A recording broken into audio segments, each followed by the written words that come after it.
Relations Russie-OTAN très tendues. Que se passe-t-il entre Moscou et l'Alliance Atlantique? Diplomatie. Dans un contexte de fortes tensions entre les Occidentaux et la Russie depuis plusieurs années, ce pays a annoncé suspendre sa mission de représentation auprès de l'OTAN tout comme celle de l'Alliance à Moscou.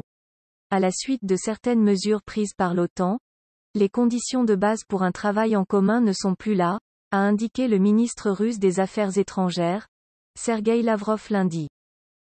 L'OTAN avait déjà décidé en mars 2018 de retirer leurs accréditations à 7 membres de la mission russe et de les faire expulser de Belgique à la suite de l'empoisonnement au Royaume-Uni de Sergueï Skripal, un ancien agent double russe, et de sa fille Yulia.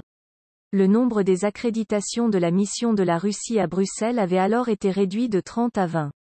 Le 7 octobre 2021, ce nombre avait encore été abaissé et ramené à 10.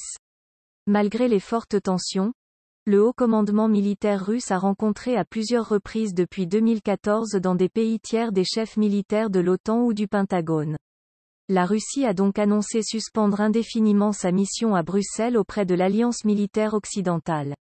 Le pays met également fin à la mission de l'OTAN abritée jusque-là par l'ambassade de Belgique à Moscou.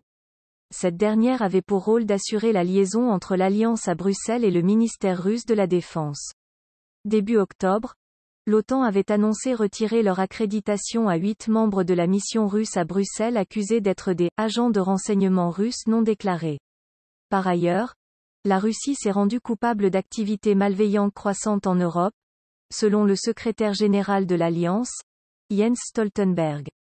La Russie avait pris acte en estimant que l'alliance politico-militaire fondée en 1949 par les adversaires de l'Union soviétique avait démontré son refus de normaliser les relations.